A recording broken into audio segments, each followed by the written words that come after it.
We are going to have a nice chat today with all of you. Hope you enjoy as much as we just enjoy being together and feeling the love and the connection and the relaxation. And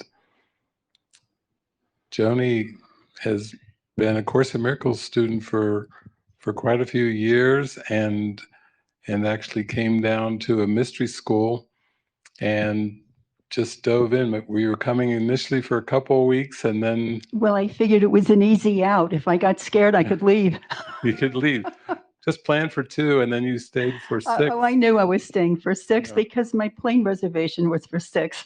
Okay. But I was playing, Yeah. You just give yourself a little out card Totally. just in case.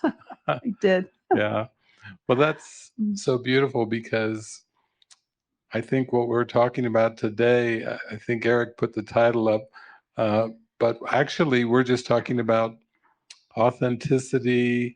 We're talking about, really connecting and from a deep place with what you feel, and then being open to open further, because it's a very deep journey. And with Jesus leading the way, that's our standard. That's our way shower. So I feel that with your heart, you just have this. It's a sure thing. Yeah, you're like saying, Jesus, you show the way. And then that's why we're here talking right now, because of that. So I thought we just could talk. You can just share maybe some of your impressions or insights. This was a walk of trust for you. It really is. It really, really is. I guess I found the Course, or the Course found me. I don't know which it was, in 1989. And so I was working at an eating disorder unit in a hospital. And one of my colleagues said, "Oh, I'm going to go to Course in Miracles meeting." And I thought, my ears really perked up, because I didn't hear of it before. And I thought this would be good. So I found my people. I found a great study group and became a member of that for many, many, many years. We read the Course, we studied it, we discussed it, all the usual stuff. And then we started going up to Roscoe, because Ken and Gloria Wapnick, were doing academies almost every weekend or every other weekend up there. They were very busy. And it was wonderful. I mean, I loved the Course. I loved to study it. I loved the academies that Ken did. They were wonderful. And it was a hotbed of new thinking, and people were coming from all over the States, all over Canada. They were even starting to come in from Europe.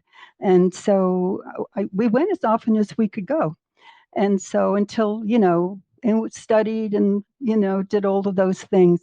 I was a copious note taker. I don't even know how many notebooks full of things I've written down. Everything that I heard went on that page. I must have, over all of those years, gone through at least 4 course books, because they were all dog-eared and marked up and all that stuff. And at some point, Ken and Gloria moved the foundation out to Temecula, California. And I'm not sure exactly when that was, probably, 2005 or 6 or something. And so, I dutifully got on a plane and I flew out to Temecula for many years, until Ken became very ill and then he passed away. So out of the 33 years that I've been a student of this wonderful Course, 28 of them were intellectualized, truly. I loved the Course. I studied hard. But I never made that connection of love with Jesus. Today it's absolutely mind-boggling that I didn't, but I didn't. And so, it just went on for a long time. So 28 of those years, I was just in my head, pretty much. And so it must have been around 2018. I was looking out at the world, and I liked being a student, but it wasn't really doing all that much for me, to be honest with you. And so I thought to myself, I don't like what I see out there. The world's upside down. All this political insanity was going on. Forest fires were raging. I mean, global warming. I'm looking out there and thinking, oh my Lord, there's got to be more than this. There just has to be. And I think at that point, there was a prayer in my heart, and I just said, please help me out here. I don't know where I'm going, and I really want more, and I know there is, and I don't know how to get there, and I don't know what to do. And I think at that point, I guess if I look at it now, all heaven broke loose, because truly it did. I mean, it started with teeny little prompts and, little ideas. And I guess I started to listen. And two major things happened for me, the greatest of blessings. And the first was I was in a friend's home, and on the bookshelf, I saw he had a little book, not a little book, it's pretty thick, and it was called Autobiography of a Yogi. And that was the autobiography of Paramahansaji Yogananda. And something said to me, pick up that book, and I did. I went straight to the library. I had to renew it 3 times because it's so thick. And I read it very carefully, and this was you could see this beautiful master. You could see he had a heart that just didn't quit. And so I thought to myself, you pay attention here. And I heard 3 things from Yogananda that he taught me, and I so love him for this, because I really didn't know how to pray from the heart. I didn't. I just never did. Oh, I prayed all right, but I didn't pray that way, that deep way. And he taught me how to pray from my heart. He taught me what devotion was in that book. And another thing he made very clear in that book, what he said, don't think you're going to get very far if you don't create a relationship with the Creator, with your Father. He said, don't think you're going to get too far. And I really never thought about it quite like that. I mean, fathers, that father was, I don't know, on a throne somewhere with a big, gorgeous gown, or I don't know, but it wasn't, I didn't feel that way initially. So, and the third thing he said was, you must find community. You must. And I thought to myself, well, good luck with that. Here I'm sitting in Rochester. Well, I mean, it's not a huge city after all. And I thought, well, I'll just put it out there. And I looked under Yogananda, and don't you know, 2 miles down the street from me, there was a lovely institute. It was the ACIM Institute, and it was I mean, it just blows my mind when I think about it today. It's basically comprised of Yogananda devotees, Christian mystics, and some course people. I mean, of all the things in the world to run into, can you imagine? So I became part of that community, and now we're rolling into COVID. And so now everybody's locked down. You can't go anywhere. And so they had a Zoom number. So I just put it in my little computer thing, and I started attending all their services and stuff. They didn't know who I was. They didn't even know I was out there, but I was part of their group, and they didn't know it. But anyway, so that got me through the COVID part pretty much. And the second thing, and I think maybe probably more important, that I ran across in my email that Judy Scutch was doing a podcast called Miracle Voices. And so I started to listen. I thought, well, I'm home anyway. I'm not going anywhere. And so the 4th or the 5th guest happened to be somebody named David Hoffmeister. And I listened to that podcast, and I thought, oh my Lord, I think this is what I'm looking for. This is the missing piece. And so the voice said, now I've got a voice. And this little voice is telling me, you better listen to that podcast again. So I did. And then I thought to myself, I'm going to check this out on YouTube. And I did. And of course, there you were, everywhere. And I mean, you could listen for 2 hours, 2.5 hours, 20 minutes. I mean, however much time you had, it was there. And so I started listening a lot. just hours, and taking it in and taking it in and getting a whole other perspective on the Course. I mean, like, oh my, I didn't know any of this. I had no idea that's what I was really supposed to be doing, listening and following. I had no idea. I had no idea that I wasn't supposed to be people pleasing and having all these private thoughts, which of course I did. And so this went on for quite a time. And maybe you and Francis were having a conversation on one of them. And I heard you mentioned a monastery. And I thought, are you kidding me? Since when does Course in Miracles have monastery? And I thought, you should check, that voice said, you should check that out. So I did. I checked that out. And there were two of them. One was in Utah and the other one is in Mexico. And I'm thinking, I'm not going to Mexico. I'm never doing that. So I find out, well, nothing's happening in Utah. If you want to do something, you have to go to Mexico. So then I start to read about tabula rasa and, mystery school. And I'm thinking, mystery school? Oh my, I don't know about this. I don't know about this. And so it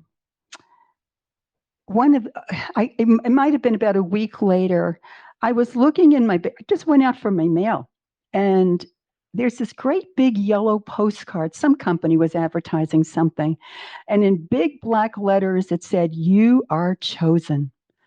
And I thought, you got to be kidding me. That's the ridiculous. Again, I remember you telling stories about billboards and all this stuff, So I thought to myself, oh, no, this can't be happening. And so I go back to watching more things, and I'm really reading all of the information about the mystery school. And this little voice says again, you should go. And I'm thinking to myself, really? You just want me to pick up and go somewhere for 6 weeks and I don't know anybody down there? And what am I going to be doing there? And all the rest. And so, don't you know, 3 days later, I get another postcard in my mailbox, a great big yellow postcard that says, "You are chosen." And I thought, oh, come on. Are you kidding me? So I said, okay, Jesus, I'm really trying hard here to have some faith, but you got to give me more than 2 postcards. I'm sorry. I'm not a spring chicken here. I'm 81 years old. You want me to hop on a plane and go to Mexico? I don't know. And so I said, okay, this is what I'm going to do. I mean, talk about arrogance, really. I'm going to pick up my iPhone. I had a New York Times news feed, and I said, and if I go through this whole thing and I see the word Mexico, I promise I will go. I'll do whatever you ask me to do. Well, I'm reading the first paragraph, nothing. Second paragraph has New Mexico, the state. And I'm thinking to myself, no, it's not Mexico. It's not good enough. Don't you know the third paragraph, Mexico, a whole little article about Mexico. And I just said, oh my God, I cannot believe this is happening. I'll go. I mean, if you really want me to do something here, I'm learning that I should listen. I am really going to listen here. So that was February, and mystery school started, I think, the very last day of May or something like that. And so for those 3 months, the ego worked me over on such a level. I'm telling you, there were 40,000 reasons why I should not come. You're going to get lost in the airport. Atlanta's horrible. You have to go underground and get on one of those trains, and you're going to miss your plane. You don't speak Spanish. You don't know anybody. You're too old. What are they going to do with you down there? You're 81 years old. And what are they going to do with you? And it was awful. And so I somehow or other, I crawled to the airport. I said, Jesus, please, just one more sign, just one. And so I'm in the taxi. It's about 3:30 in the morning. I had a very early flight. And don't I see on a billboard, "You're on your way." And I thought, oh my God, this just keeps happening. So I came down here. And of course, it was wonderful. And I got to meet an amazing staff and wonderful peers. And awesome interns, and we really bonded. Lisa called us the 12 apostles because there were 12 of us, and we really we worked hard, we cried hard, we laughed hard, all of it. And there were a couple of things that I ran into down here that created such a deep pathway for me to Jesus that it still knocks me out. And one of them was the Urantia book. Never heard of it, and turns out Urantia was the history of the Earth, the planet Earth. And I skipped all the hard part. It's an enormous book, but there's a whole section in the back, about 1,500 pages, just about Jesus. And it was actually kind of like a blow-by-blow description of what he did when he was here, who he talked to, I don't know, conversations, everything you ever wanted to know. If you could sit down and talk to him, you would have asked him all this stuff. And so I started to read it. I started it here. And of course, it was so big, I couldn't finish it. But I did get the book, and I read it all the way. I finished it, and I read it when I was home. And what happened for me when I read that book, David, was that Jesus walked out of those pages, and he walked right into my heart, because I didn't know that you could love like that. I just didn't know you could. And so, yeah, so that was pretty profound.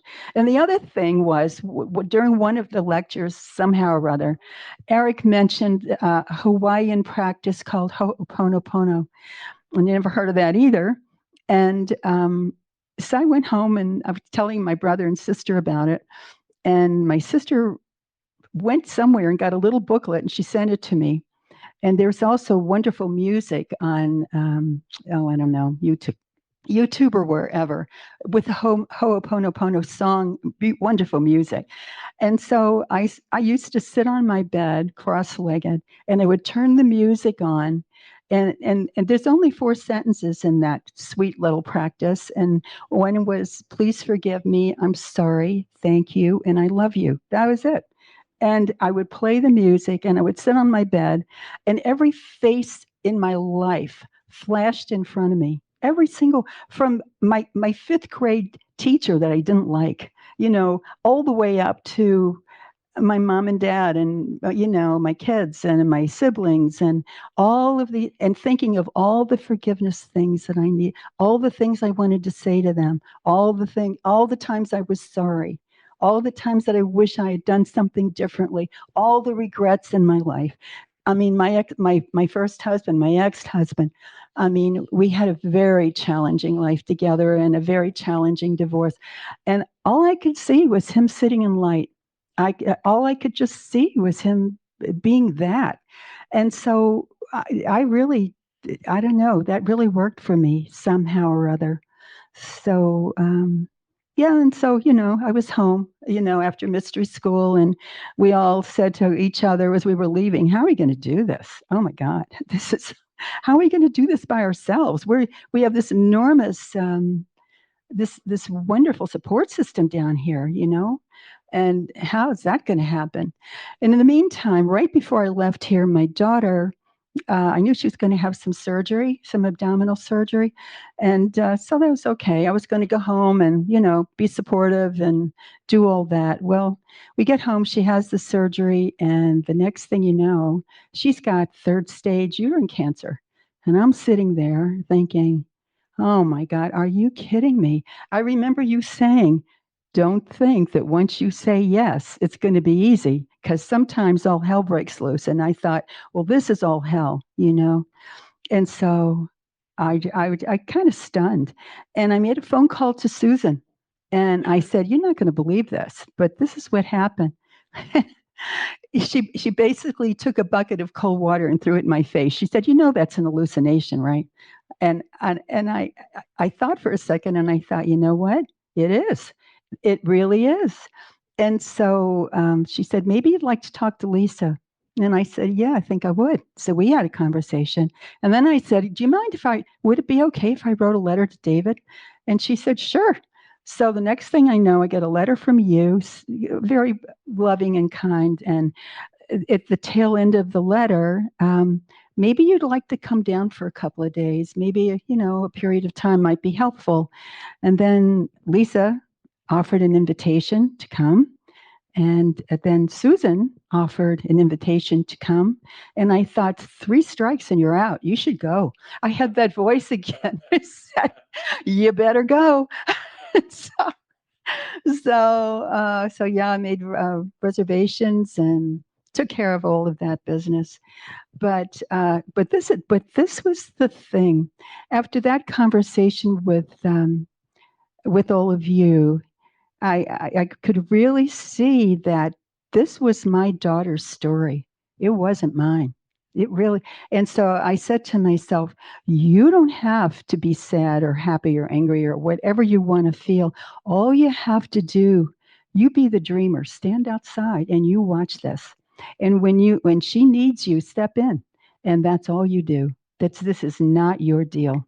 And I didn't. I didn't have one tear. I didn't try to butt in to tell her what to do or anything. Even when she would say, Mom, what do you think I should do? You know what? It's really your decision. This is your boat. You have to drive it. And so, so she went through her process, and I won't go into all of that. But the bottom line out of that whole story was that my daughter ended up with such healing. She was able to write the letter that she'd been wanting to write for 30 years to her father, and she did it. And all of this cancer stuff brought it up, and she was able to do it. And she's standing up. She's standing on her own. She is handling this, and she's doing really well. She's gone holistic. She decided she didn't want to be bothered with any of that stuff, so she's not going to do it. And so I just thought, wow, when you don't stick your finger in there and try and stir the pot, look what can happen, So that's kind of more or less the story. Oh, that's beautiful. I think that's such an insight into how you do have to listen within and you do have to follow. And that's that relationship that Yogananda was talking about, that connection.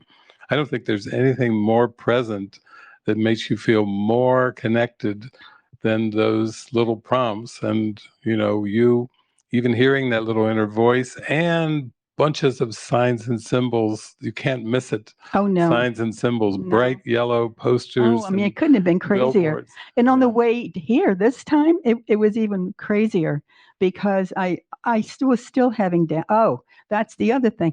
I contracted COVID 3 weeks before I was to come here. And I thought, oh no, how's this going to work? And I thought, well, I'll be just one of those people who has, a couple of days of being uncomfortable, and you'll be good. Well, it didn't work like that. The first week I was dragging, and the second week it leaves you with this little crazy cough that doesn't want to go away. And I thought, oh my God, how am I going to go down there? And my friends are saying to me, oh, I don't know about this. I don't think you should go. All the doubt thoughts, here they come. My friend said, well, you don't have a doctor down there, and what are you going to do if you don't feel well, and how are you going to handle this, and you still have a cough? And well, I tested negative, so I would never have come if I hadn't. And I called Susan again. And 2 days, maybe the day before I was supposed to leave, I said, Susan, I am not myself. I said, I'm not that great. I'm just coming out of COVID. I don't know if I should come. I don't know what to do here. And she's so funny. She said, you should come. She said, this happens all the time, I mean, talk about just wiping your ego off the map, She said, you should come. And I said, oh, I'll think about it. I said, I'm really not myself. And she said, you have an invitation. And I just said, yeah, I do. I'll come, and that was that. But on the way to the airport, I just was sitting there in my doubt state one more time. And I'm always looking for billboards now, because now seems to be a thing with Jesus, looking around and seeing what's out there. And the first thing I see is a big billboard, and all it says is big G-O with an exclamation point, go. And the second one on the right-hand side of the taxi said liberation. And the third one that I saw said, thank you for choosing. And at that point, I'm crying in the back seat. So at 3:30 in the morning on the way to the airport. It's beautiful, though, because one of the ways that people stay stuck in just, we'll call it an intellectual attempt to grasp spirituality, is writing it off as, well, I can't hear guidance, so I better just stick with the words. And I did a live stream yesterday, which you saw, where I was talking about Judaism and the Torah and the study, always books, and study, and all the dialogue back and forth. And in their own way, they would pray, but probably maybe repetitive prayers using the words again. And so when that's all you seem to know, if that's the familiar, and then you follow a prompt to get autobiography of a yogi, you come in contact with an amazing master and says all kinds of things, 3 of them which just grab your attention like nothing you ever expected. You can see Jesus is like lifting you beyond what you perceived the status quo, we'll call it, even the Course in Miracles status quo, and you had the blessings of a teacher that was very sharp metaphysically, so we want to honor that blessing, and yet those 3 things stood out. And then coming in contact with the Urantia book, which is, an amazing snapshot. I actually had students back in the 1990s, and I had been to Roscoe myself around the same time, 1990, 1991, spent quite a bit of time there. And I had people, I was kind of transported myself already. So I had people who were there to translate, even from many countries, that would come and find me. And they would, with wide eyes, say, I'm supposed to meet you, or my husband just died. And they would take me out to the little town of Roscoe. Let's go get lunch because I have to talk to you for a few hours. And I just need to be reassured my husband is in a good place, because I've had dreams, but I don't know anyone to talk to about these dreams, or they think I'm crazy. So I had, mostly Jesus had me there in Roscoe to have a bunch of holy encounters with people from all over the world, where I was just used to bring comfort and blessing and this deepening experience.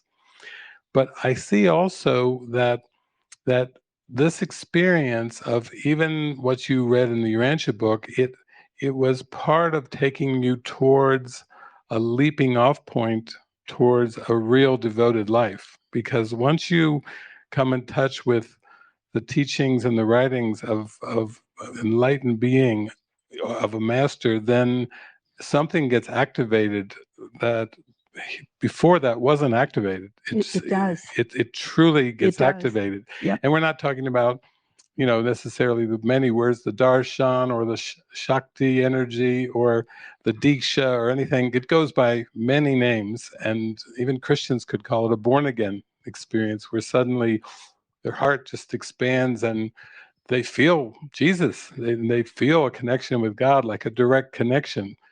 But the important thing, I think, is that you're ready. When you're ready, then the symbols appear. Or even hearing me talk about bumpers, stickers, and billboards and everything, it just gives the mind permission to say, oh, that little small still voice, thank you very much. And thank you very much for making it obvious. If my mind is doubting, you are zooming into me with these signs and symbols and this inner voice. And the combination of all that builds your confidence to go beyond, like in Star Trek, beyond, to explore the universe. This is exploring the depths of the mind. It really, really was. And, for a long time, I thought, oh, I've wasted those years, all those 28 years. But I didn't, because I built I didn't, the Spirit helped build scaffolding, really. It was empty, but it was scaffolding. And by the time I found all of these teachings and then that filled up the middle. So So the whole thing all worked together in the end. So it wasn't really a waste, it was a long trip. Yeah. I would say. Yeah. It's kind of interesting because sometimes people talk in terms of like being in a career or something. Sometimes the women will say, well, I hit something like a glass ceiling, like I was zooming along in my career, and then this invisible glass ceiling just was like a lid that I didn't expect. It was like, what is this? But I think even on the spiritual journey, there can seem to be these kind of glass ceilings where the mind kind of slips a bit into I'll call it almost like a resignation or a laziness, because it simply doesn't know there's so much more. It surrounds itself with people and things like a cocoon, and it's kind of like that old Peggy Lee song. Is that all there is? Is that all there is?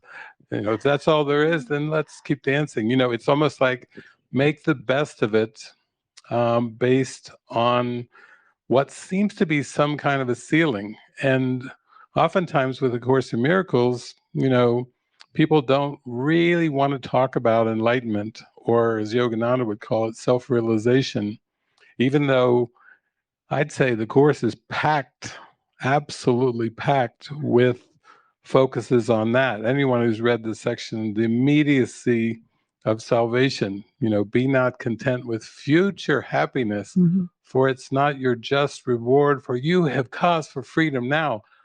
That's an amazing sentence. If anybody glosses over that and starts just looking at a lifetime of uncovering the ego, a lifetime of struggle, of fear, of doubt, and if the unveiling of the unconscious mind, which of course we know we can thank like Carl Jung and many psychologists and psychotherapists and many spiritualities that point out, don't take the unconscious mind lightly.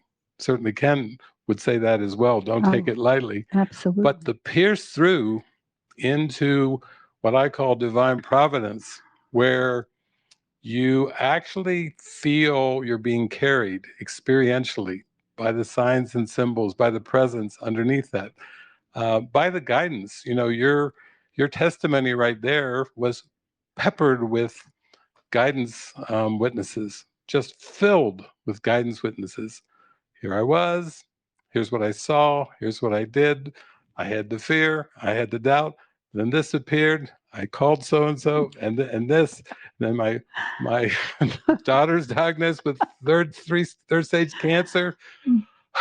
Well, I can't, then COVID, I'm not myself with COVID, but still, the underlying premise is you are being guided, and it's showing itself.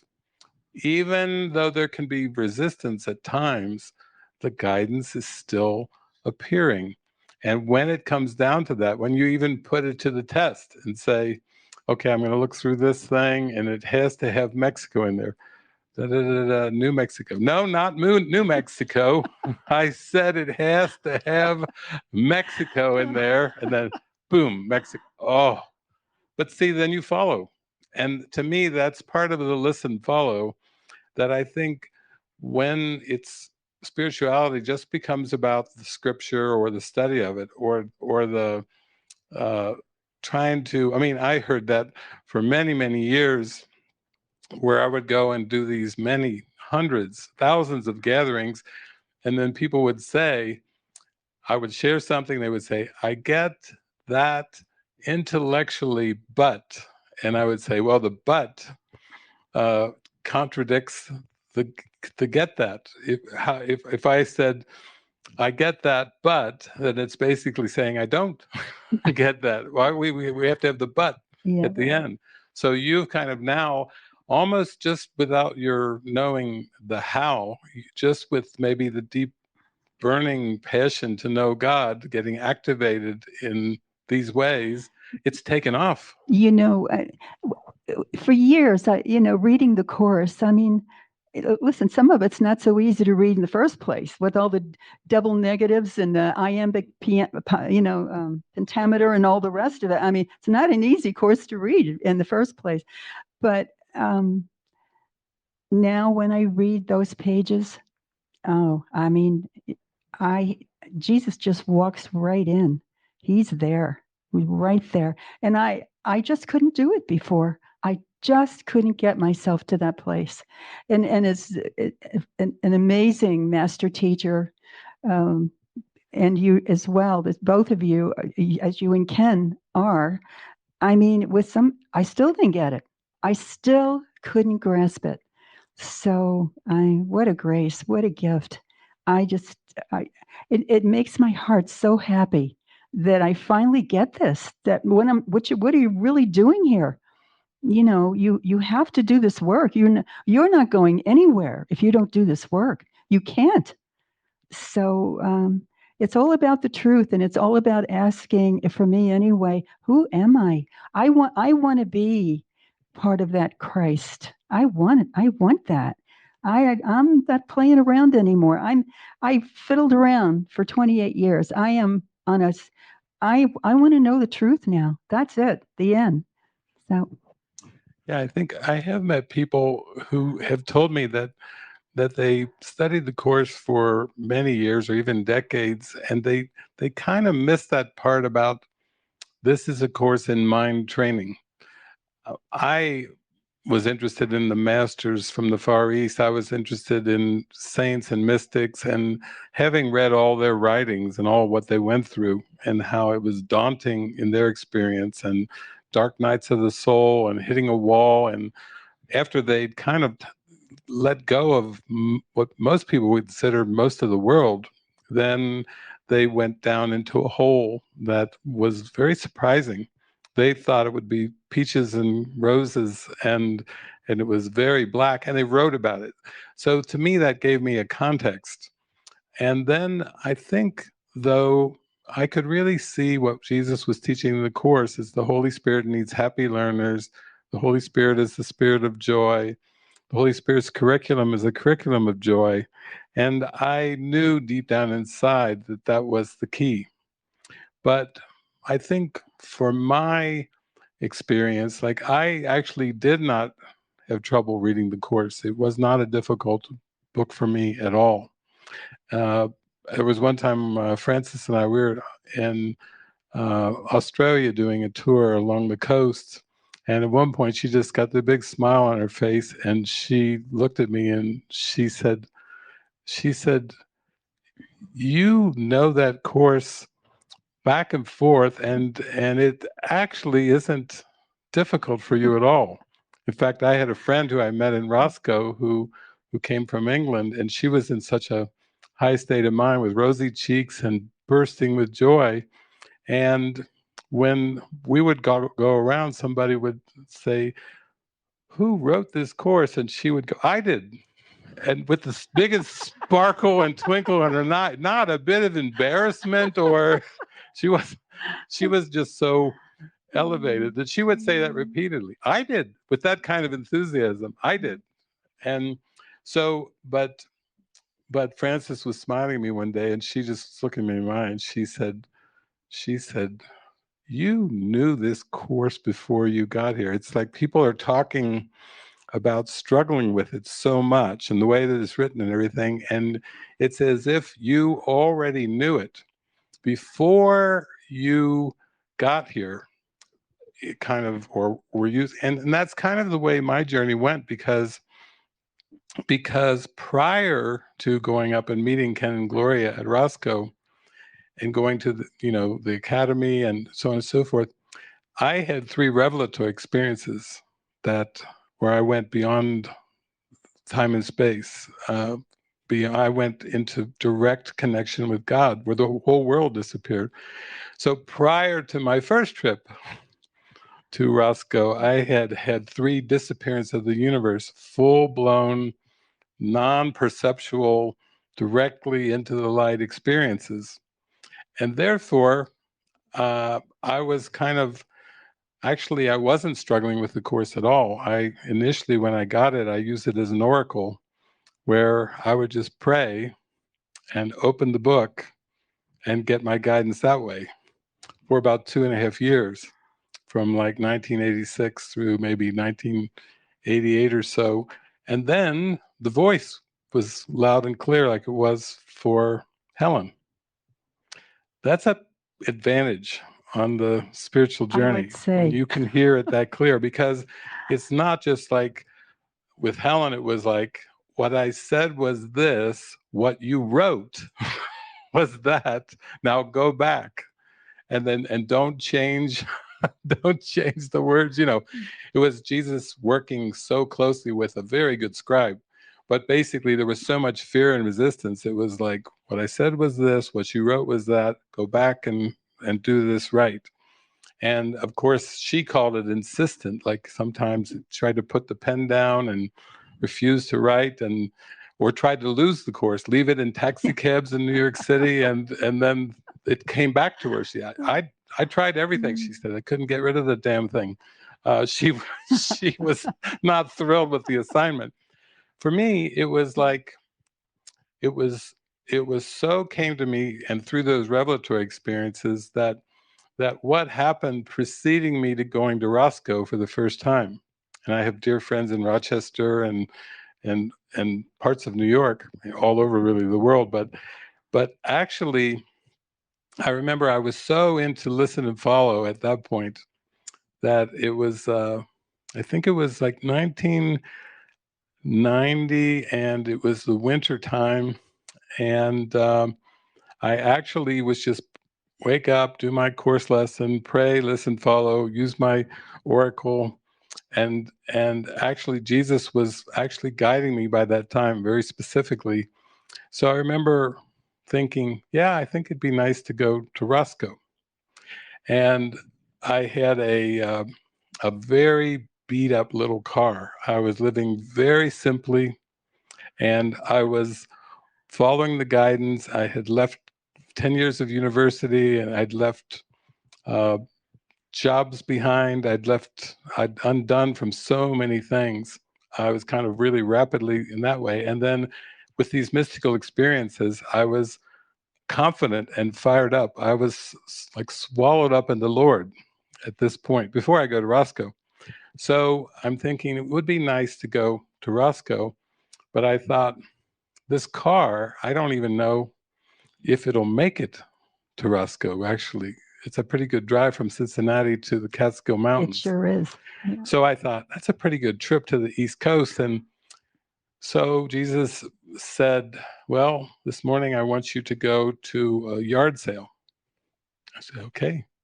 So I had actually at that time, it was a Volkswagen Rabbit that was quite old and quite worn down. And actually the bottom of the passenger seat, the floor had rotted and rusted. And my dad sometimes would hop in the car and he'd say, what is this, the Flintstones?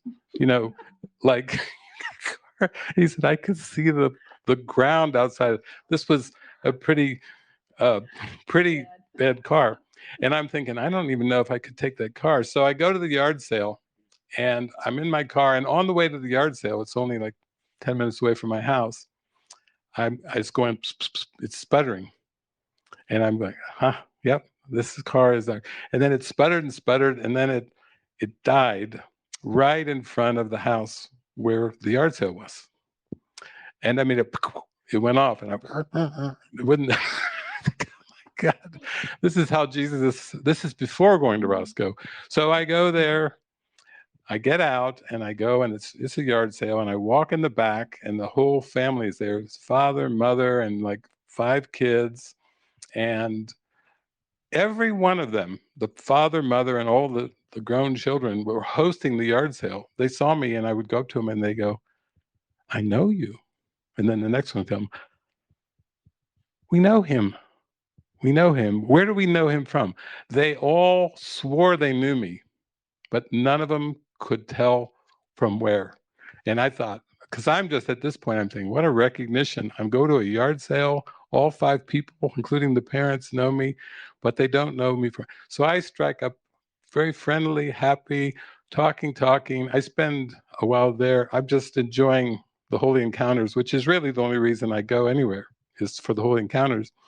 And then finally, as I'm getting ready to leave, I just say, well, I'm going to go out. I hope my car starts, because I think it died in front of your on your right in the road right before you, in front of your house. And they said, oh, our son, hey, and they called the son, you're selling a car, aren't you? And they said, yeah, I got a car I'm selling in the garage sale. And I said, so I go back. He says, come on back, let's take a look at it. It was a Chevy Chevette. It was a pretty old car.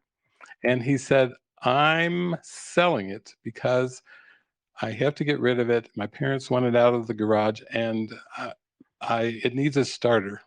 It won't even start, but it needs a starter. But it runs. It's a good car, except it needs a starter. So I start praying, and I'm like, got to be kidding. I'm at a yard sale to get a car. And they all go, yeah, your car doesn't work. So the family got behind me, and they pushed me down the street in my little Volkswagen Rabbit that would not run. The family pushed me down the street to a mechanic. And they said, hey, his mechanic we know, here's David. His car won't start, but we have another car we're going to sell him for $100. And it needs a starter. So we'll go back and we'll push that car too here. And told the mechanic, I said, yeah, if you want to keep the Rabbit, you can keep the Rabbit, but I need a car that I can drive. So they put a new starter in the $100 garage sale car that I got at the yard sale from the son. And I went, now I'm ready to go to Roscoe. I got in the car and I just drove straight through. I think it was like over 14 hours.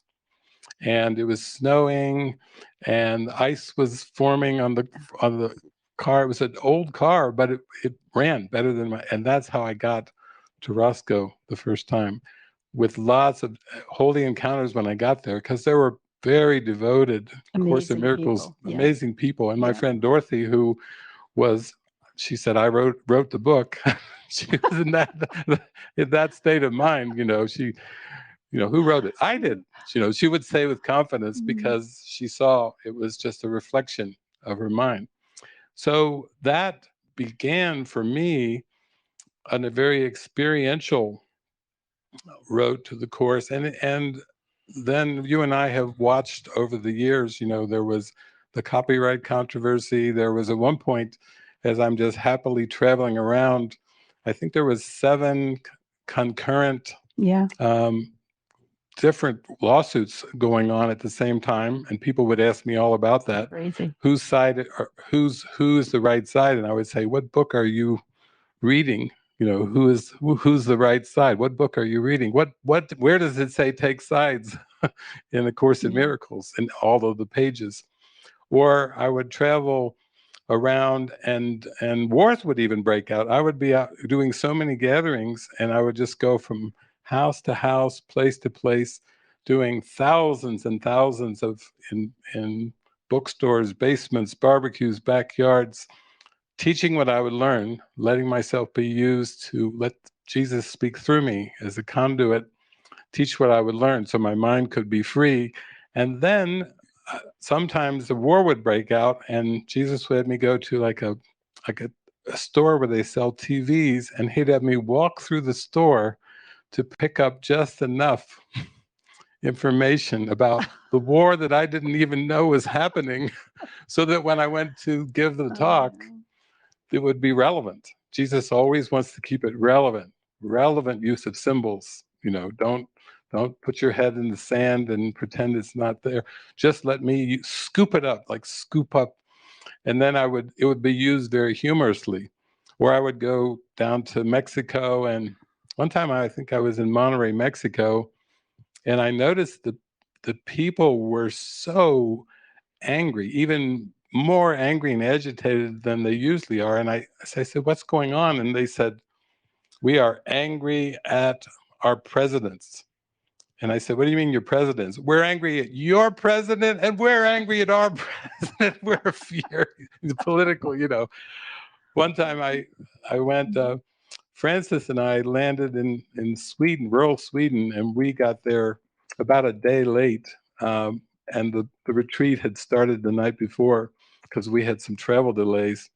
And when we got there, we were with this group in southern Sweden. And when we first got there, I could just see people were really angry. This was like an angry mob at a Course in Miracles retreat. So we were like, hi, how you doing? We greet everybody. Turns out they had hired a chef to do all the cooking for the thing. And the chef was one of these microbiotic thing and prepared all the meals from this framework of really a kind of a go green chef. And they didn't, where's our cheese? How are we supposed to make our cheese sandwiches? And where is this? And, and they were furious before we even got there, they were raging at the chef for the food that was being provided. And then we spent the whole time going into the teachings. One time we were teaching, I think, in Aarhus, and a friend hosted us kind of in a it was like a factory district of Aarhus, and right across the street from the loft where we were doing it, was a slaughterhouse. So they were slaughtering animals right across the street. And every time we would go out, because it was a factory district, to go eat or whatever, everyone in the workshop had to walk past the slaughterhouse and see the sights and smell the things. And whoa, that all came up. So it's been like diving into practical application. And then you going to the mystery school, that's kind of an offshoot of these. I used to do these 4 and 6 month retreats. 6 weeks, no, 4 to 6 weeks. I'm thinking 6 months. I think, well, people who live here would say that's how it feels now. I've been here, seems like forever. How many months have I lost track? But what it would do is we became so good at realizing people were coming to undo the self-concept, that the only way we make space for the vibrant holy instant is to, through a process of safety and security and trust, slowly dismantling, letting the Holy Spirit dismantle the mind from these self-concepts. And it sounds to me like even your 6 weeks with the mystery school kind of took you to a place, and after that call to Susan, that cold water call, that was a big aspect of starting to realize that everyone in the flock is on their journey. Everyone in the flock of birds, will say, has their own story, and that you just need to keep an eye on what's going on with you. Yeah. That's where the rubber meets the road. And it sounds like that has been so helpful. I learned that here. Stay on your side of the street. You don't have to go poking around in everybody else's emotions and everything else. Don't get caught up in that stuff, because it's a big distraction, and you'll never be able to focus on what you're here to do. And so, boy, and if it hadn't been for going to mystery school first, I don't know if that would have happened, honestly. I mean, I think it was just part of the plan. Go here, learn this, go home, practice. And it totally works. I could tell you, it really works. And I felt so free, and I could love my daughter through all that ugly stuff. And I didn't faze me. I still can't believe it, but it really didn't. And I'm sure she felt so loved, because I wasn't putting my 2 cents into everything she was trying to do, that it propelled her into a place where she wouldn't have gone if I hadn't, just stepped back and let her do what she needed to do. So it's contagious, this stuff. It really is. Yeah. I think it too, you have to go beyond what seems to be familiar to keep being lifted up into this state of, I do not know what anything is for. Nothing I see means anything, but I need help. I need guidance. So there's a lot of non-dual paths that don't really even bring in the idea of guidance. It's very much focused on silence. meditation, and Jesus addresses these things in the I need do nothing section, long periods of meditation, contemplation, fighting against sin. Your way will be different. A holy relationship is given you as a means of saving time. You are not making use of this course if you do not use what was made for you, and it's basically saying this is made for you. This is no accident. It goes back to what Yogananda was saying about find a community. I think in the industrialized Western world, which is very much into the intellect and kind of even in Europe went off into there is no God, all kinds of things, speculating, and we'll call it empiricism, materialism, Newtonian science, which none of that really takes you to the heart of God. It's actually a defense against God. And what I find with Yogananda saying to you, find your community, is that he understood before he passed away, he understood the mechanism of how that mirroring and that reflecting helps you get in touch with what has been so denied from awareness. And it becomes so denied that the mind comes up with intellectual schemes and concepts, thinks it's actually awakening, when in fact, to quote Paul Simon, in fact, it's slip sliding away. The nearer your destination, the more you're slip sliding away. It's actually a pretty ingenious plan by the ego to get so caught up in the concepts that even bantering around the concepts, and that's what Judaism was doing, a lot of bantering of the Torah. Yeah, but you see that in the Urantia book. Yeah. It really gets into that big time. It's in. Yeah. But you've experienced it with A Course in Miracles, and many times people will tell me, they say, I had to finally, I was addicted to Facebook, but the worst thing was the Course in Miracle groups and the debating and the constant bantering and people getting smashed for the first time here. Hi, what a beautiful day this is. No, God didn't create this day. Boom, just coming in for the first time. Wham, bam, bam, bam. So I have people that say, and they said, well, what was worse was trying to comment on the post, and then wham, they comment, they get their fingers sliced off. It's and they were wondering, where is the love you said was mine, all mine? That's one aspect of it. Another aspect of it is this idea that there's something wrong with communities. I think a lot of times people think of communities, they think of ashrams, they think of India, they think of masters, and they're horrified because of the sense of autonomy, individual freedom, individual rights. There's a big, strong ego attachment to all that. And then it's just label and dismiss. Like, well, this is a self-study pathway to God. This doesn't involve masters. This doesn't involve teachers.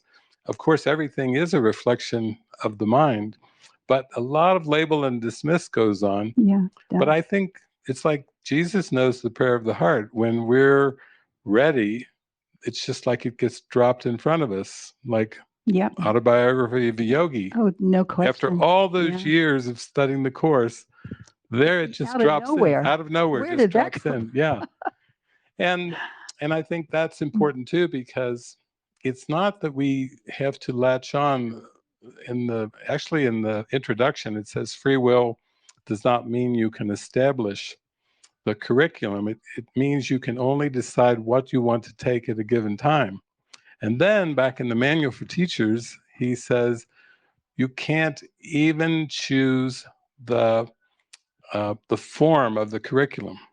That's a mind-boggling thing, because the individuals like to think, well, I'm going to be a Buddhist or a Hindu, Course in Miracles, I'm going to be, Zoroastrian, I'm going to do something, but that takes so much humbleness to start to realize that I just need to be open to the guidance, and that even the form of my pathway is part of a prearranged plan, that the script is written, and it wasn't a personal I that was I'm going to go this way, and I'm through with this. I'm through with the Catholics. I'm through with, it's not like that at all. It's actually just staying wide open and praying every day. What do you have for me? Yeah. Where would you have me go? What would you have me do? And that's, I think, where you ignite into the actual That's experience. the only prayer. Yeah, That's it prayer. in a nutshell. I remember years ago, Ken used to say all the time, he said, the ego is foolproof, but it's not God-proof. Yeah. And so, it'll give you a run for your money. You better respect it, but no match. Yeah. No match at all.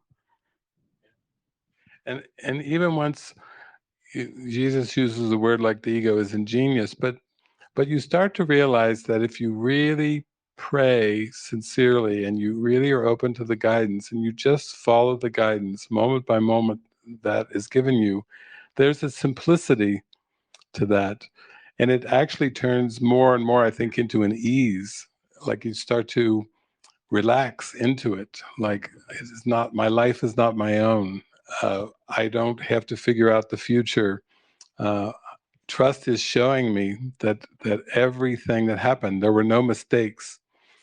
Just the ego perception, taking something personally, like in the Four Agreements. That one Four Agreement always jumps up, like, oh yeah, that's the only issue. And then in the end, even with the topic of guidance, I think it has to be lifted up from this idea that the guidance is somehow to make a better personal you in the future, a better you in the future, still a person. And then you start to discover, wow, all of the guidance I've ever received is taking me to the present moment. It's taking me to this instant. And like children, when they're sparkly and they lose track of time and space, and mom and dad, they're so into the glee. It's amazing. Yeah, one of the things I just found in my prayer life, lots of times in meditation and stuff, I would always end up in a puddle, just crying and crying and crying. And my big prayer is, and I think it's time, maybe shifting an inch or so. I want to laugh more. I don't want to be. I mean, I guess when you really love Jesus, you love him with your whole heart, and there are a lot of tears that go along with that. But I think I'm ready to laugh more. I'm kind of done with the tears. I want to. I read, I think it was in the Disappearance of the Universe, and either Persa or Arta, one of them said, well, Jesus really loves to laugh.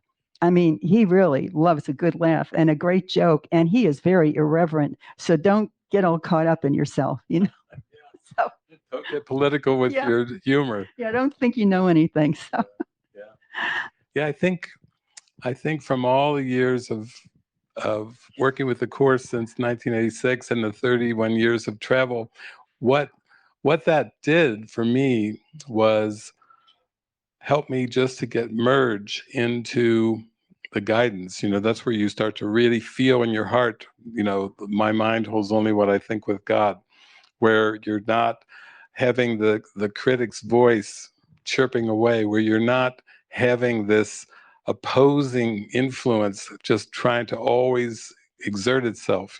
Jesus says the ego speaks first, but it fades in the joy.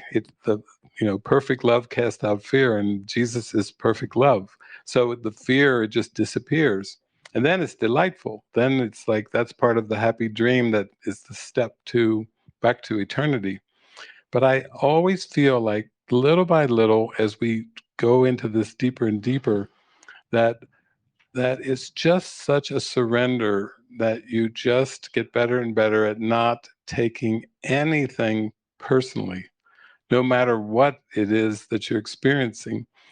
And that's because your perceptions shifts so much. You're not reading any meaning into things, and you feel more and more like the dreamer of the dream, where you just you were reminded of, watch, have a good laugh, let's have a good laugh together, another, and it turns into a comedy show. I mean, even when I have little meetings here, I'll start into something, start laughing, and then just ding, get a message that's even more funny, and then I share it, and we all burst into laughter. It does. seems like that's the fruits of the Spirit, is the laughter. Hallelujah for the laughter. Oh, yeah. That's for sure. Yeah, it's for sure. Yeah, this has been quite a trip. Boy, you couldn't have told me that after dragging along for 28 years, that in the next 5 years, my whole life would be so different and I would feel so differently and be capable of loving in a way that I never thought I could. And even with my kids, my children came from my first marriage, and there was just a lot of unhappiness, and my kids really took a beating, and I had a rough relationship with my daughter. It was just really hard, and a lot of things happened that I didn't know anything about, and that was part of the problem. But that didn't help out the situation. And when I see the healing that's gone on between my daughter and myself, it blows me out of the water. I mean, I've been working on it for a long time, but this has just put a rocket on it somehow or other. I don't see her as a daughter anymore at all. It's crazy. The role went away. I see her as a woman, somebody who's got her own mind and her own thoughts and her own journey, and it's not mine at all. And the same with my son. They have their life, I have mine, and it kind of works out better that way. You are demonstrating the release from enmeshment, the release from codependency, Yeah. the release from specialness. Let's just call it specialness. That we came here, and the ego set up quite a world with these family relationships, and even the languages we speak, and the countries we're in, and tried to take something very specific and have our mind get riveted as if we're it. And then the great insights come. It reminds me of Jesus, teaching, who is my father, mother, sister, brother? Oh, yeah. He that does the will of our Father in heaven is father, mother, sister, brother. In the Urantia book, it even says that Mary was Oh, yeah. I was coming surprised forward, about that. Oh, my goodness. Yeah, that throws even a deeper context into the whole thing. Or like when Jesus was arrested, and the authorities were taking him, and they were going to just beat him, just beat that body of Jesus. And the apostle had followed along to come close. I think maybe it was Peter, to come close, maybe to go in, and then got into the same room where Jesus was, and they were ready to beat him. And Jesus just turns over to his beloved apostle and just nods. You can leave now, knowing how intense it would be for the apostle to watch. I think it was John. Or maybe John. Yeah. It was John, yeah. So, but those little nuances show the love and the sense of everything being taken. Even little scenes like that, you get a perspective of it's all about the love, and how the Spirit never gives us anything more than we can handle, because we're meant to grow in faith and expand in trust, and not, be feeling like we're thrown back. Yeah. We're to move forward, opening up. So I had the same appreciation. But actually, when I had those students back in the 1990s that were saying, well, the course is great, David, but it's a lot of it is just way over our heads. It's not practical, irrelevant at all. So I said, well, let me go dig around. I found the Urantia book. I found the last teaching on the life and teachings of Jesus. So I made a book for my students called the Fish Book, and it had like a salmon cover and just a fish on the front, and it had teachings from A Course in Miracles and all the many parables, sermons, everything from the Urantia book, all into one teaching device. So there was only 4 copies printed. It was this thick. Is that the Teachings of Jesus book? Is that? This was with the early students. Oh.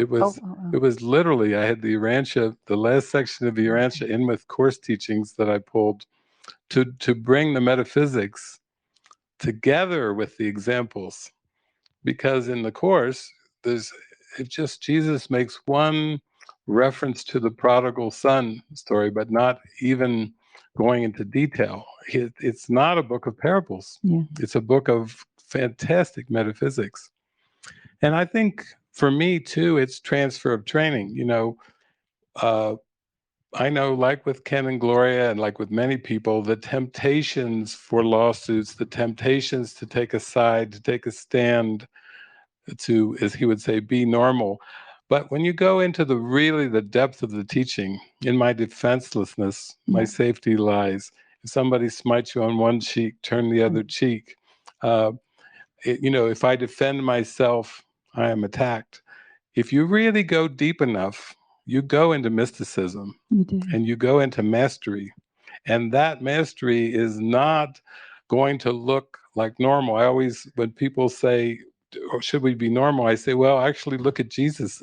That if you read the Urantia book, that's the least normal human life ever in the history of human life. So what you have to do is you have to take it so deep but at the beginning, I got so into divine providence, because when you're just traveling all over the country to 49 states, and then you start to travel around the world to 44 countries, it's really out of your hands. You cannot bring the truth into the illusion. You cannot. You have to rely on guidance for everything. You have to rely on guidance to take care of absolutely everything. And that's what Jesus told me at the beginning. He said, if you'll do miracles with me and let me speak through you, I will handle everything of time and space. Everything? Food, lodging, travel, who I'm to meet, where I'm to go. You mean you will orchestrate absolutely everything? He said, yeah, I'll handle everything that doesn't matter if you stay focused on what does matter. And that's what took me into mysticism from the beginning. That's why I wasn't tempted by taking a side in the copyright controversy. That's why I wasn't tempted by, I would go to the places in one trip that ended up being the ones that were fighting each other in the copyright controversy. I was I was visiting all of them. And that's why when they said, which side are you on? I'm like, what book are you reading? Because on one trip, I went one trip in 1991. I went out, Southwest, Circle of Atonement. Robert, he was married to Susan way back in 1991. And I went off, and I went up the coast, and I'm going up California, and people are saying, well, if you go to San Francisco, just make sure you avoid, the California Miracle Center. And I said, why should I avoid them? And they said, they started a church. It's terrible. And the ministers are gay and bisexual. And they said, please don't go. Guess where I went? Of course, straight there. And then as I was up there, I was going down, and I came to Wisconsin, and they had a place called Wisconsin Dells. And they said, oh, whatever you do, do not go there. But I was guided by Jesus to go right there. So when the copyright controversies come out, and there were 7 different lawsuits going, these were the lawsuits of all of my friends. And when I would go online, people would say, please do a teaching to teach. There was a big online online forum going on, and they said, please go on and set it straight. Please, these people are crying out for help. And I said, okay, I'll go on. And they said, speak on the meaning of what a cult is. Come onto the forum and speak. Well, it was packed with, not so much with people that were following Ken, but it was packed with Marianne Williamson followers, and Endeavor Academy. Mm-hmm. And so when I went and did the whole teaching on cult thinking, I would not speak on the specific. I would just say, let's talk about cult thinking and spiritual guided, Holy Spirit thinking. And let's use the whole thing for just discernment between the wrong mind and the right mind and everything. So I went through the whole thing, and at the end, everybody was coming on with comments. A lot of the people who were following Marianne said, "There, thank God David came. That proves for once and for all that you people are a cult." And all the Endeavor people came on and say, "What do you mean? It's just clearly what he said proves that we are not called." And I was just like, that's just so much a testimony to perception is selective, that you will just call forth the evidence, and how Jesus would speak in parables with, for those that have the ears to hear, let them hear. He would just offer his graceful, deep, profound, transcendent teachings, and then take what you want from it. But you ultimately can only receive this when you go purify your heart, when you allow this purification to occur. So it's beautiful, because that's, I think, all we're here to do is to shine our light and to actually be friends with everybody. And that's why it was funny for me when I was traveling. There's 3 lawsuits going, David. What's going on? 4. No, there's 5 no, 6. No, there's 7 Course in Miracles lawsuits. This is crazy. And it's like, but how does that affect your practice? You have the Holy Spirit and Jesus in your mind. Nothing of laws of this land are going to get between you and hearing the Holy Spirit's voice. There's nothing external that can actually block you, that can stop you, that can even delay you, that can hold you back, unless you want it, unless you still have a part of you craving that specialness and whatever. So to me, what a rich time we have both walked through, you with the Course in 1989 and me in 86, and then our time with Ken. We probably were crisscrossing along the way somewhere. We probably met up there, and we look a lot younger. When we met. You'd say that again. Now they're like, what are these 2 old geezers doing talking about the Course? We're young and vibrant, and if you add our years together, it's up over 140. Oh my God. 145 that sounds like a lot. years. That sounds like Ramtha or something. It's like, we're like the voice of Ramtha together. Yeah. And you've got your purple on and your maroon, and I've got my blue. And there you go. Yeah. David, I have a question. Yeah. That I have.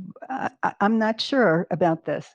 In the Eastern, religions, self-realization, all those people, for them, it's all about chakras. Energy centers. That's still form, right? So that's not spirit. Yeah. That I always, when people ask me about the chakra system, one is one. Yeah. And 7 is not 1.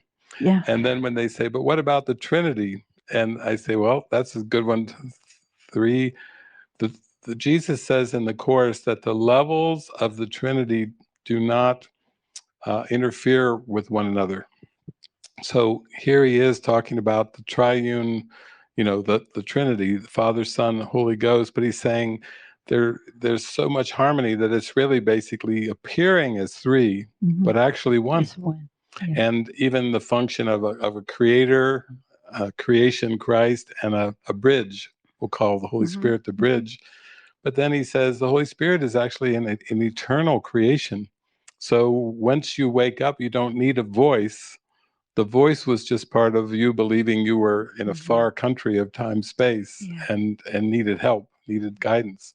Yeah. So, with the chakras, with the Kundalini energy and the spine, these are all things. A lot of times in the East, they talk a lot about like ethereal bodies, and Jesus is coming in with, I am not a body, I am free. He's saying, go for the light. So I think for me, the revelatory experiences were very, very helpful, because I had such a direct contact with abstract light that those things didn't even come to mind. I wasn't fascinated with chakras. I wasn't fascinated with Ayurveda diets or postures or poses or Kundalini energy. And of of course, many people that I met were having a lot of those experiences, but that was also in their concepts of what they were raised with. Yeah. Even karma, when people say karma, like you're paying for things that you did in the past, when you really come to the Course and look at the holy instant, it's like this piercing of the veil. It's like seeing that, no, the past is not causative. The past never caused anything for us. It's a present cause called God, the Creator, and Christ, the effect of that present cause. How revolutionary that is. But I do find that in this world, even with the Course saying a holy relationship is given you as a means of saving time, the sleeping mind is still tempted to do a little mix and match. And Ken was very good at addressing, the Course is not Christian Science. The Course is not religious science. It's not this and this. I enjoyed seeing the similarities and just asking Jesus, okay, bring this home here. I want the direct experience. I'm not going to, get into a synthetic contrast thing. I want that experience. And I think it helped me traveling to so many. I was in India. I was in Delhi, and I was in different. I got to meet so many different people from so many different paths. But I kind of got in I'll call it the Jesus tractor beam. Early on, raised Christian, and then I got in with the Course. I got really in. Then I had the revelatory experiences, and then I could just feel the connection and love, and started to be able to just let Jesus put the words in my mouth. Whether I was in a Hindu temple, whether I was in a mosque, whether I was in a Christian Science church, and so forth. To me, it was all about the love. It was all about the connection, and letting Jesus use the words to show me that connection. It wasn't about this philosophy versus that philosophy, or this or that. I actually, that's some of the things I think with Ken being raised Jewish, and then at the Abbey of Gethsemane, kind of converting to Catholicism, and then going through the Course. I could see early on when I was reading Ken's writings that he would say that, the Jesus of the Course and Jesus of the Bible, and Jesus was in my mind laughing, going, it's just me. Don't put me in this book or that book. I don't think I fit. Don't think I fit in either one of those books. I'm the Lord. I'm the way, the truth, and the life. But by the time I was going to those first lectures in Roscoe, in my little yard sale car, I was hearing Jesus so clearly. So Ken was giving the lecture, and I was getting the talk from Jesus on Ken's lecture. You can only imagine how helpful. Oh, wow. Where it's on, where it's off. Ken got a little bit into the level confusion thing too, and basically Jesus talks very clearly in the Course about level confusion, but Ken set up a system that was a little different than what Jesus was talking about. So he was telling me, well, David, it's really simple, that if you believe that anything of time and space is causative, you've got some level confusion. Only the mind is causative. There's nothing outside the mind. And it's not a comparison between right mind, wrong mind versus eternity, or the split mind. It's actually day by day. Are you willing to practice what I'm teaching you? Are you willing to see that food is not causative? Food doesn't make you fat or lack of skinny. Are you willing to use it with climate? Are you willing to use it in relationships? Are you willing to go see everything as your mind? And you're never being influenced. Nobody ever upsets you, ever. You've never had an upsetting situation, ever. Your mind interpreted the situation in an egoic way through the filter, and that brought the upset, not... Well, that's why the mind training is so important. Yes, it is. It's the only way you're going to figure that out. Yeah. So it's almost like my friend Dorothy, when she was at Roscoe for some years, and she was in the kitchen, and and also in the garden. But she finally requested, she said, we, during the workshops and lectures, could we have speakers installed while we're preparing the food? And then Ken said, oh yeah, that's a good idea. So they could listen in. Yeah. Then everybody would be in the workshop and they would be taking notes, like lots of notes, lots of notes. And then they would put the notes down, put the pen down, and go to the kitchen to get their food. And there's Dorothy standing behind the bar where you get what you're going to get, and looking at her and taking some food and going, too salty. Then the next person, not enough salt. And Dorothy. Then Dorothy would say, I can't believe it. They take all those notes and come and judge the food. That's right.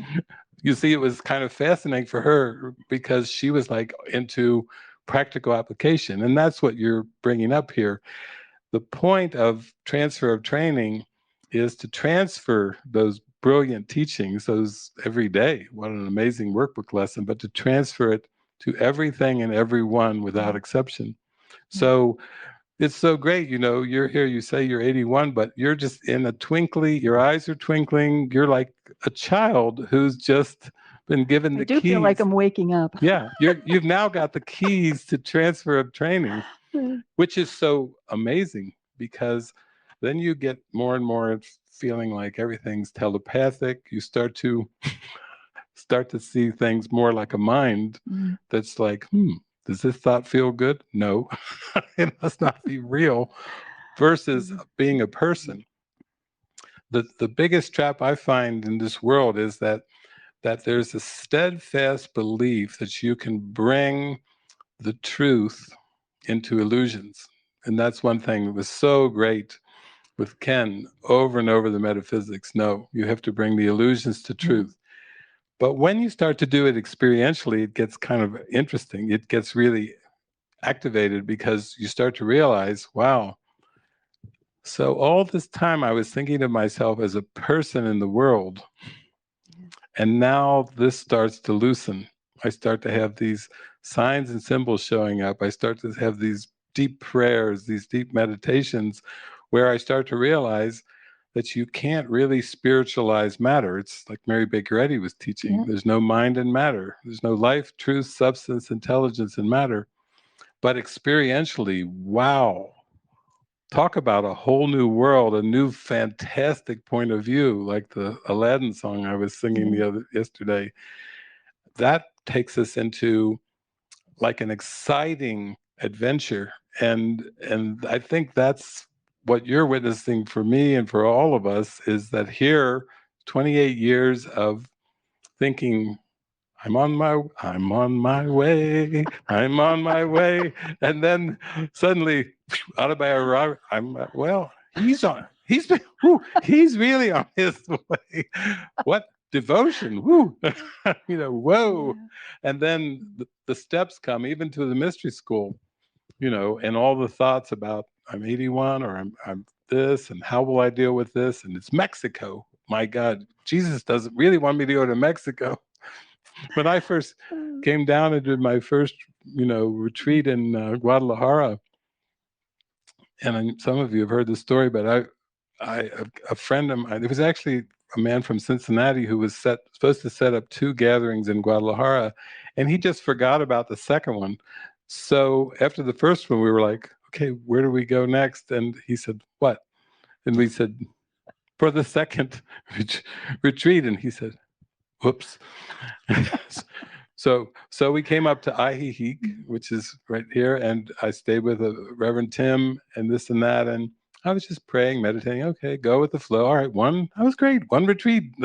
That's the plan.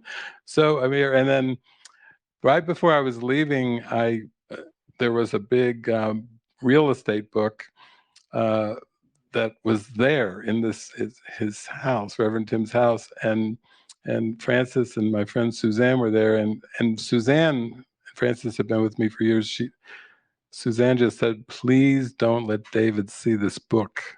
my God, if he sees this book, we could end up in Mexico.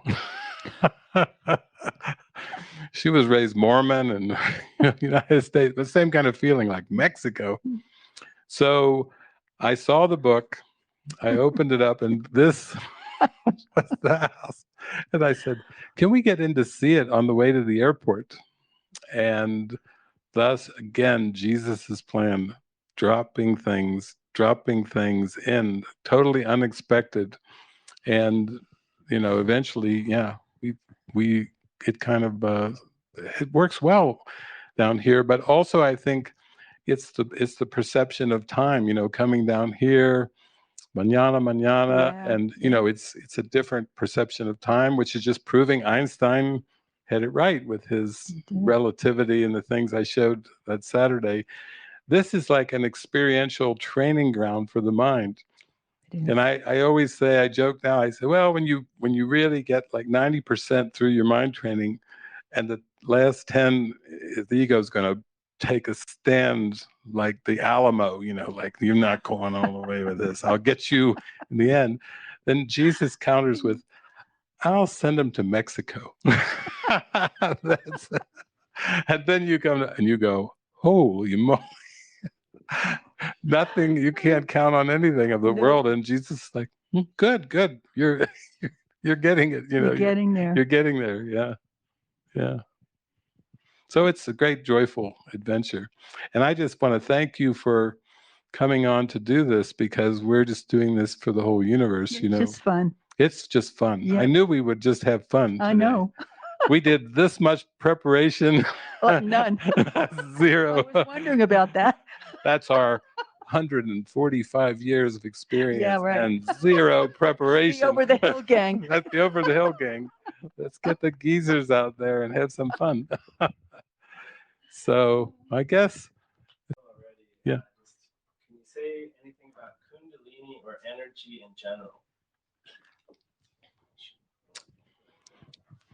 Well, okay. I have a friend who is a mystic and is very ill. How do I reconcile this? And then how do we release the illusion of separations? Okay, we've released the separation through mind training. As far as your friend who's a mystic who's ill, follow Joni's advice that she did for herself with her daughter. It's your mystic's story. It's none of your business, actually, because sickness, as Jesus says, sickness is only the mind can seem to be sick. There's no such thing as a sick body. It's always, all illness is mental illness. That's a beautiful line from Jesus. And then the first one, what was that one? The Kundalini and energy, chakras, yeah. Well, from the ancient Indian teachings and the Vedas and everything, all the inquiries and studies, it seems to be, that's just a stepping stone idea to come back to the mind. Because even energies, centers in the body that seem to be in different parts of the body and have different things, like the crown chakra, different from the base chakras and so forth. But these are all stepping stone ideas. Yogananda was quite aware of those, very well aware. And I've had people that even studied and followed Yogananda saying he still seemed to believe that the creator had something to do with the world, creating the world. And again, that's just stepping stone ideas to, if you really go with Jesus, this is the way, the truth, and the life, and it just takes you beyond the concepts into a direct experience. And it also takes you into the Beatitudes. Weren't they lovely, those Beatitudes in the Bible that everyone's been saying, those sound wonderful. My gosh, I would love to have attitudes like that. And Jesus is like, yeah, those are your natural attitudes. Those are your being attitudes, or like Abraham Maslow reached the top of self-actualization and the B values. That's the same thing that Jesus was talking about. But what we could say is that all energy, whether it's Kundalini energy in the spine, whether it's energies in the 7 chakras, whether it's vortexes and energy in different locations. They talk about vortexes of energy in Sedona and different parts. All of that is part of the made-up illusion, because energy itself, if you go back to even quantum physics, they go back to the quantum field where they say everything is connected and everything is energy, but it's not talking about an energy that is of this world. Einstein would tell you that when he looked at the world, he saw that there was something called the speed of light that was constant in the cosmos. But even that is just a reflection of the consistency of the light of heaven that's beyond the cosmos. Because even the speed of light, who you are doesn't have speed, because there's no higher or low speed. You know, you can't say, well, I'm just a low speed Christ. And my partner, we have problems. She's a high speed Christ and I'm a low speed Christ. You see how funny it sounds to put high speed or low speed. But this is the talk of energy, you know. I mean, I remember going to course groups and they'd say, I was having such a great day. And then I met this person in the afternoon that was such low energy. I'm saying, so you got unhappy because you met a low energy person? Yeah, I, of course, was high energy, but they came across my path with their low energy. I said, what does that mean? Negativity. They were negative. But see, what Jesus is saying is there's no world outside your mind. If you perceive negativity, you believe it. If you perceive attack and grievances, you believe it. It's not true, but you believe it. So, you know, he says, I am responsible for what I see. I choose the feelings that I experience, and I decide upon the goal I would achieve. And everything that seems to happen to me, I ask for and receive as I have asked.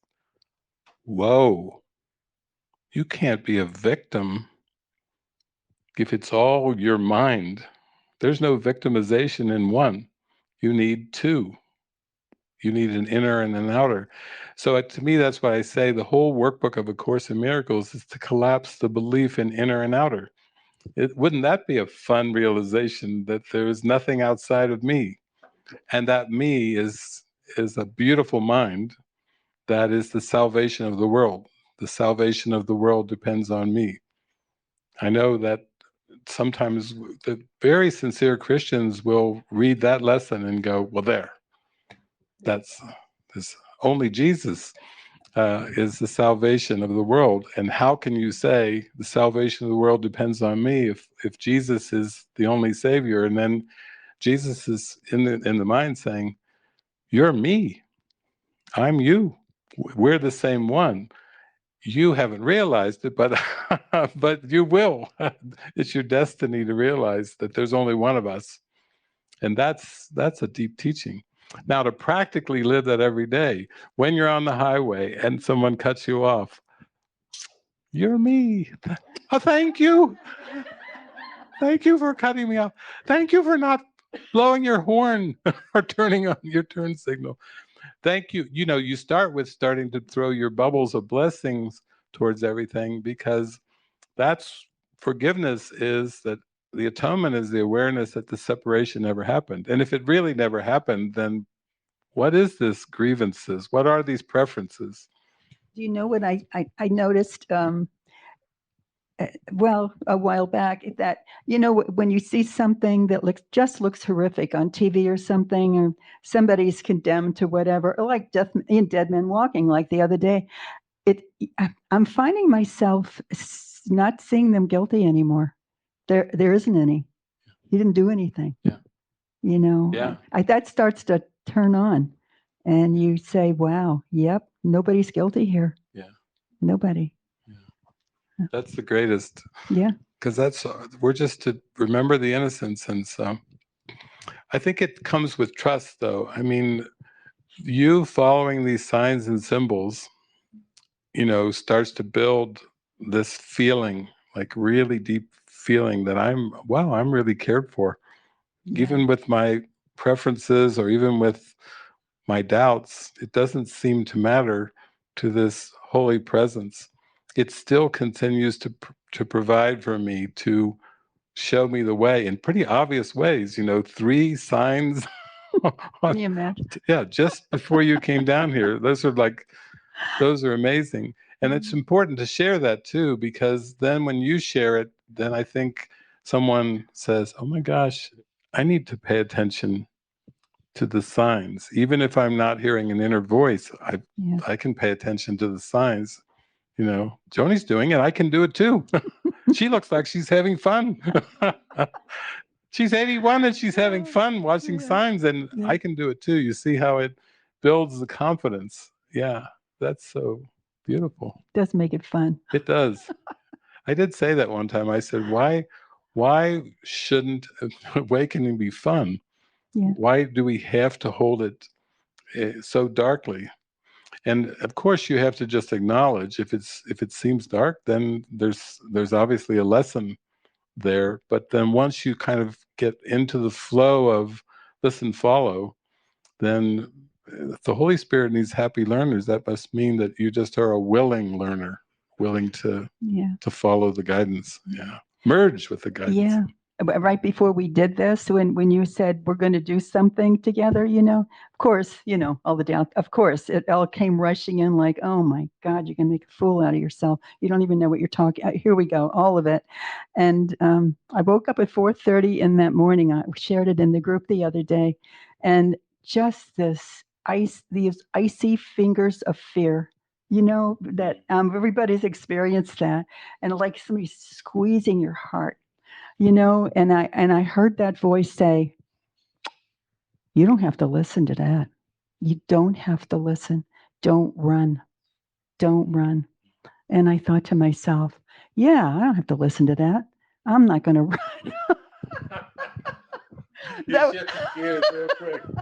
4 a.m. But it was good to know you could shift gears. Yeah. It's good to know you don't have to believe that. Yeah. So. Yeah. Anyway. Yeah, this 2-week visit down here, and it's a beautiful testimony how we grow stronger in the truth, how our faith expands, how our trust expands, and how that's the most important thing. It was never about the specifics.